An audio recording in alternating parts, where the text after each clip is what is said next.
Assalamualikum wa rahmatullahi wa barakatuh. In today's video, I have my brother Ahmed Jawa from Mashallah Money, and we're going to be answering a very common question that I've been getting. He has more experience, mashallah, to answer this, and that is going to be, is Forex trading halal or is it haram? So without further ado, most of the video is going to be from him. I'm just going to let him speak, and in the middle, I'll intervene if I have any questions and whatnot. So I think, first of all, what we should do is get a brief introduction of Brother Ahmed, what he does on YouTube, and also get a brief understanding of what Forex trading actually is. And then we'll go for a halal haram. Bismillah.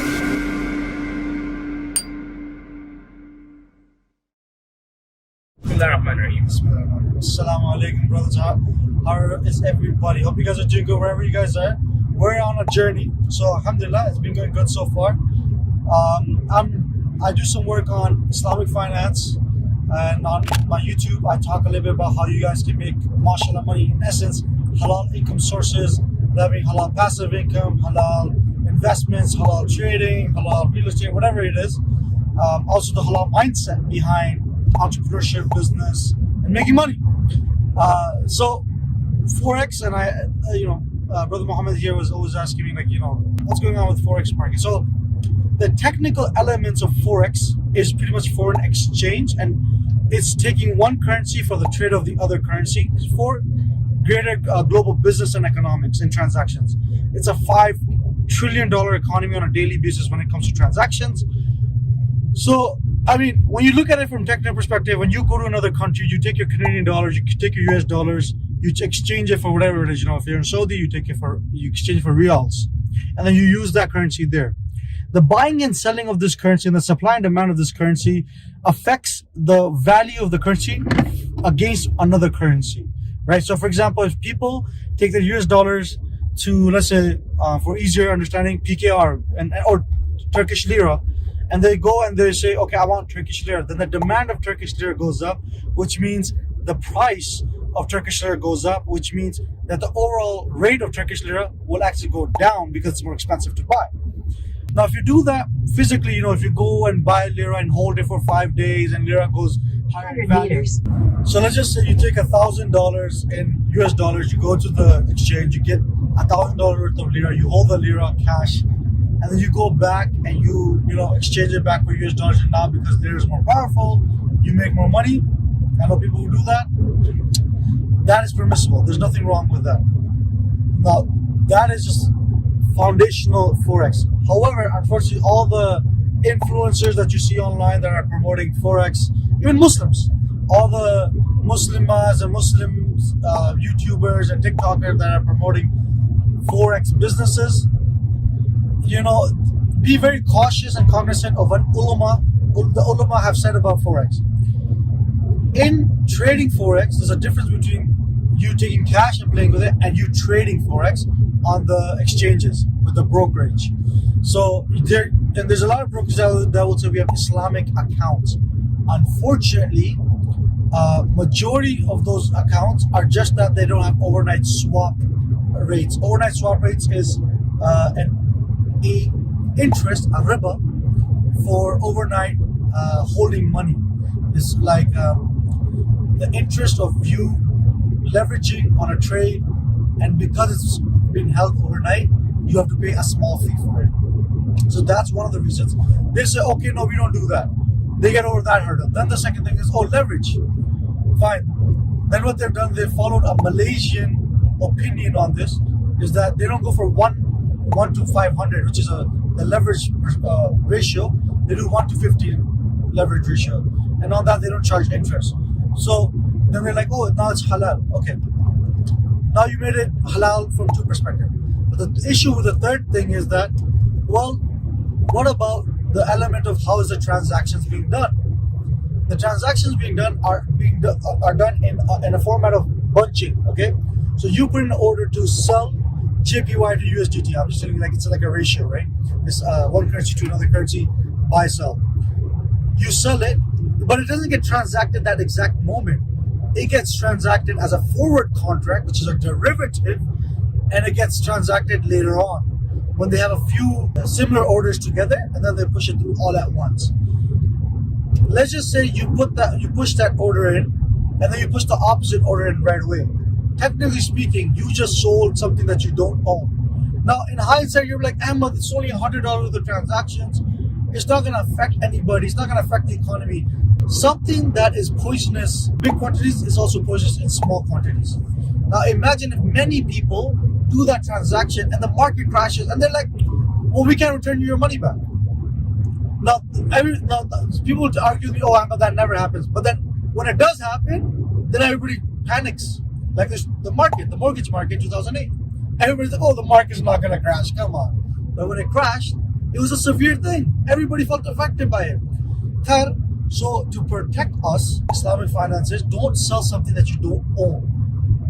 So when you do the transaction, it's not actually being implemented. You have to actually wait usually one entire day or 2 days for that transaction to go through, and then do the opposite.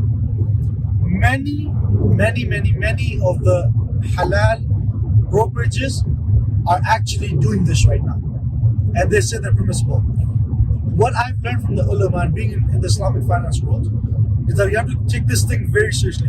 You do not agree that something is halal as a finance solution until there's at least 3 Islamic finance ulama or 2 Islamic finance ulama in the company who are auditing the day-to-day transactions of the company. And this is very important because many of these guys sometimes will get a fatwa from somewhere, and that ulama has only seen 1 or 10% of what's going on. But the truth of the matter is there's a lot more issues and a lot more things going on, so then that ulama doesn't know about it. So, but if there's an in-house council, a Sharia board, they can check these things out all the time. So there's that element.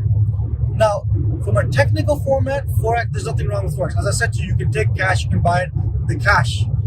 If you're not talking about the fiat entire reserve system, Yani, we're going to go to a long debate of how the entire fiat system has riba linked with it. We're not talking about that. We're talking about cash. Can you trade on cash? Now, if you go grab those cash and you hold it in your pocket, you go the next 4 or 5 days later, you get a little bit more of the original currency, no problem.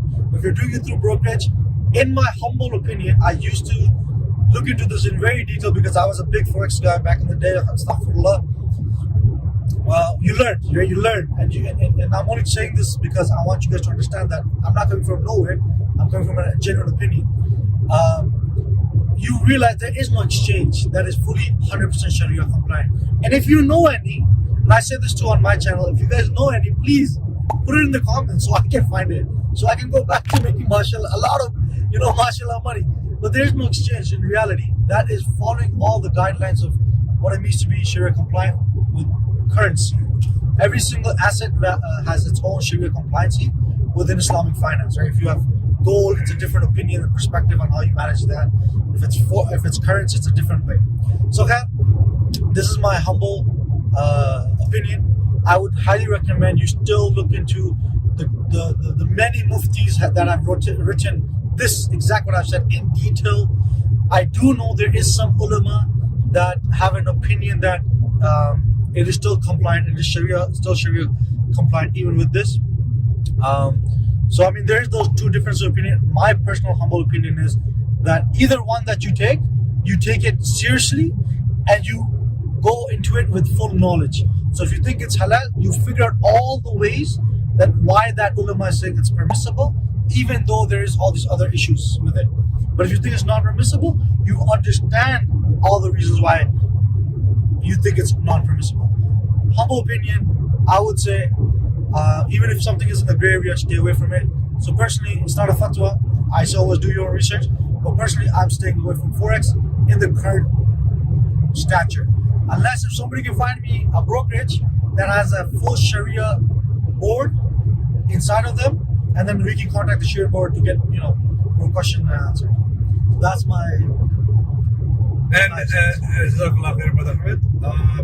As Rasulullah Sallallahu Alaihi Wasallam said, when you have doubt in something, better to just completely eliminate it. And one way you can go about it too as well is that you can ask 3 scholars who are experienced in that area of whatever it is that you're questioning. And if 2 out of the 3 say yes, you can do it, you can go ahead and do it. If at least 2 out of the 3 say no, don't do it, then you don't do it. that's the next step that you can take after taking into account that Rasulullah Sallallahu Alaihi Wasallam said that if you have doubt in something, don't do it. And look, we're here in this world very temporary and very short time, right? Money is great, halal income is great, we can do a lot of good with it. But you don't want to go the wrong path of obtaining it.